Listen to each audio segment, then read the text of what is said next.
बिहार के सहरसा जिला में स्थित आस्था और श्रद्धा का प्रतीक मां बिसहरा मंदिर। यह कोई आम मंदिर नहीं है, बल्कि एक ऐसा जगह है जहां भक्त अपनी हर पीड़ा मां के चरणों में अर्पण करते हैं। तो आइए जानते हैं मां बिसहरा मंदिर के बारे में। मेधा ऋषि से पूछा, भगवान का हिस्सा देवी महामायेतियाम भवान ब्रवीत कथमुत्पन्ना सा कर्माश्चा सकेंद्रिया।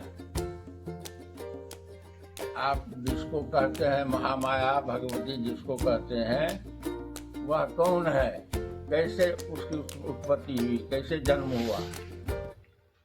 तो ऋषि ने उत्तर दिया कि देवानाम कार्य सिद्ध्यर्थम माभिर्भवति सारदा उत्पन्ने तदा लोके सा नित्याप्य विधीयते। देवताओं के कार्य की सिद्धि के लिए जब वह रूप अपने रूप में आती है तो उसी को लोग जन्म कहते हैं। उसका जन्म नहीं होता है, वो परमा प्रकृति है।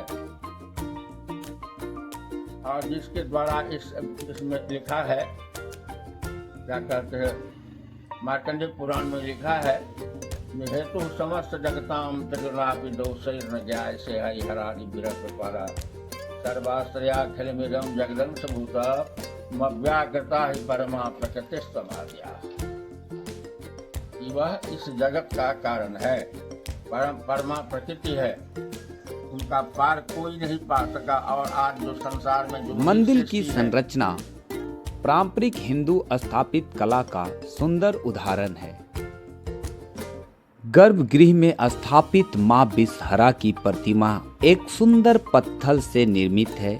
शांति, गंभीर और साक्षात देवी स्वरूप माना जाता है कि मां भक्तों के दुख को हर लेती है, इसीलिए इन्हें बिसहरा कहा जाता है। बिस हारनी, कष्ट को हरने वाली।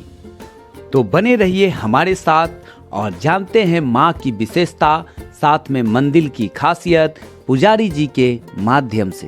मेरा नाम उपेंद्र भक्त है। ये आदिकाल से मां भगवती बिसहरा स्थान दीवारी के नाम से जाना जाता है। और सोनबरसा कचहरी से 5 किलोमीटर उत्तर ये आदिशक्ति मां भगवती बिसहरा मंदिर। और सहरसा स्टेशन से 5 किलोमीटर दक्षिण ये आदिशक्ति मां भगवती बिसहरा स्थान मंदिर। तो ये यहाँ पर पांचों बहन भगवती विराजमान है और आदिकाल से और शक्तिपीठ के नाम से जाना जाता है। ये दीवारी बस्ती आदिकाल से ही है। लगभग 10 पूर्वज मेरा जहाँ से खत्म हो चुका है। 11वीं पीढ़ी में हम लोग, जो कि मेरा नाम उपेंद्र भक्ता के नाम से जाना जाता है। और ये पांचों बहन यहाँ जो है बलि छागर परीक्षा किया जाता है और कुमारी कन्याओं को खिलाया जाता है।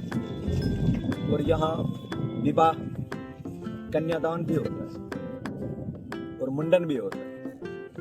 और ये रक्षाबंधन 4 दिवस यहाँ श्रद्धालु लगभग नेपाल, भूटान, पूरे इर्द गिर्द के ही आदमी यहाँ श्रद्धालु आते हैं। लगभग प्रत्येक मंगलवार को 50,000 आदमी प्रत्येक मंगलवार को ही रहता है श्रद्धालु पूजा करने के लिए यहाँ आते हैं।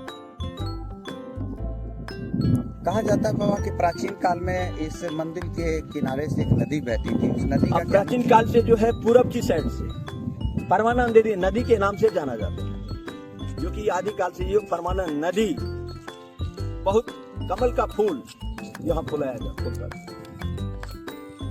ये आदिकाल से मां भगवती बिसहरा स्थान दीवारी के नाम से जाना जाता है। और सोनबरसा कचहरी से 5 किलोमीटर उत्तर ये आदिशक्ति मां भगवती बिसहरा और सहरसा स्टेशन से 5 किलोमीटर दक्षिण ये आदिशक्ति मां भगवती बिसहरा स्थान मंदिर। ये यहाँ पर पांचों बहन भगवती विराजमान है और आदिकाल से और शक्तिपीठ के नाम से जाना जाता है। ये दीवारी बस्ती आदिकाल से ही है। लगभग 10 पूर्वज मेरा जहाँ से खत्म हो चुका है। 11वीं पीढ़ी में हम लोग, जो कि मेरा नाम उपेंद्र भक्ता के नाम से जाना जाता है। और ये पांचों बहन यहाँ जो है बलि छागर परीक्षा किया जाता है और कुमारी कन्याओं को खिलाया जाता है।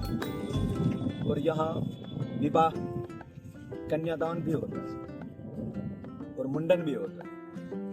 और ये रक्षाबंधन 4 दिवसीय कि यहाँ श्रद्धालु लगभग नेपाल, भूटान पूरे इर्द गिर्द के ही आदमी यहाँ श्रद्धालु आते हैं। तो लगभग प्रत्येक मंगलवार को 50,000 आदमी प्रत्येक मंगलवार को ही रहता है श्रद्धालु पूजा करने के लिए यहाँ आते हैं। कहा जाता है बाबा कि प्राचीन काल में इस मंदिर के किनारे से एक नदी बहती थी, उस नदी का अब प्राचीन काल से जो है पूरब की साइड से परमानंद नदी के नाम से जाना जाता है, जो कि आदिकाल से ये परमानंद नदी बहुत कमल का फूल यहाँ फुलाया जाता है।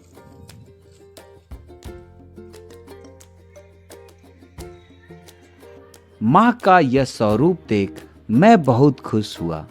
बने रहिए हमारे साथ, जानिए कुछ खास। दरभंगा के डायरेक्टर सुमित सुमन जी बहुत ही अच्छे डायरेक्टर हैं और उन्होंने माँ के ऊपर ये डॉक्यूमेंट्री फिल्म बनाना शुरू किया है। फिल्म के शूटिंग के दौरान ही मैंने ये वीडियो तैयार किया।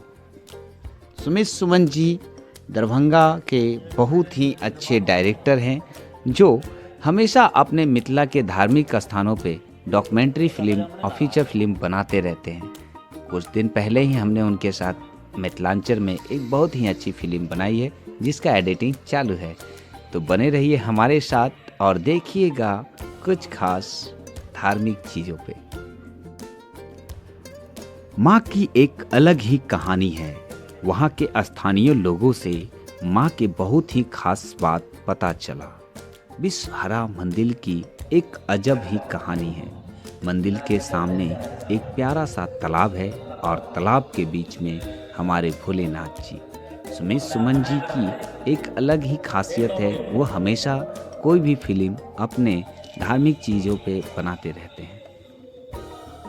शूटिंग के समय वो हमेशा पुजारियों जी से बातचीत करते रहते हैं। तो देखते हैं किस तरह से हो रहा है बातचीत। जुड़वा के मतलब की भेलै? जुड़वा माने ई जुड़ा नहीं न भेलै, खोपा के जुड़ा देखे उ जुड़ा नहीं न भेलै। जोड़ मतलब दूटा पीढ़ा जे बनबै छै वएह न। कनिटा एकरा हम वीडियो एहि पर बहुत डिस्कस भए रहल छै, खास करके पटना में एहि पर बहुत डिस्कस भए। पटना में हम पटना नहीं जाइ छियै। नहीं ना अपने के नहीं एकटा है वीडियो कनिटा बनेने छै, बस अपने बोलबे ने ऊपर क्लियर भए जेतै। जुड़ा के माने होइ छै किया खोपा। जुड़ा जुड़ा जी हाँ खोपा छै, लेकिन उ कहै छै जुड़वा। जुड़ा माने होइ छै खोपा। जी हाँ आ जुड़वा माने होइ छै दुर्गा। एकटा लाइन आबै छै। हर शाम जब मंदिर में आरती होती है तो लगता है जैसे स्वर्ग धरती पर उतर आया हो। भक्तों की तालियों की गूंज, ढोल की थाप और शंखनाद एक ऐसे ऊर्जा भर देता है जो सीधे हृदय को छू जाती है। यहाँ हर कोई कुछ मांगने आता है। किसी को संतान की कामना है, किसी को ब्याह की, किसी को रोग से मुक्त की, और जब माँ की कृपा बरसती है तो वही भक्त फिर लौटते हैं माँ को धन्यवाद करने, प्रसाद चढ़ाने। माँ का यह रूप बहुत ही निराला है। भगवान शिव शंकर, माता पार्वती और विषहरा की कहानी जब भी आप सुनेंगे आपका मन बहुत ही पवित्र हो जाएगा, हृदय काफी खुश होगा, मन को शांति मिलेगी। माँ विषहरा की कहानी बहुत ही मंदिर की खास जानकारी सुमित सुमन जी हमारे डायरेक्टर साहब मंत्री जी से ले रहे हैं ताकि लोगों को सच्चाई से रूबरू करा सके अपने डॉक्यूमेंट्री फिल्म में। सुमित सुमन जी जब भी फिल्म बनाते हैं एक एक चीज़ को बारीक रूप से देखते हैं और मिथिला के बहुत ही जाने माने डायरेक्टर सुमित सुमन जी के नाम से जाने जाते हैं। शूटिंग के दौरान उनके सबसे खास प्रिय मित्र रवि होता है जो उनका असिस्टेंट है और हमारे साथ पप्पू भाई होते हैं। तो बने रहिएगा हमारे साथ और देखते रहिए कुछ खास। मिलते हैं एक नए ब्लॉग में और नए वीडियो के साथ। तब तक के लिए धन्यवाद। बाय बाय, नमस्ते।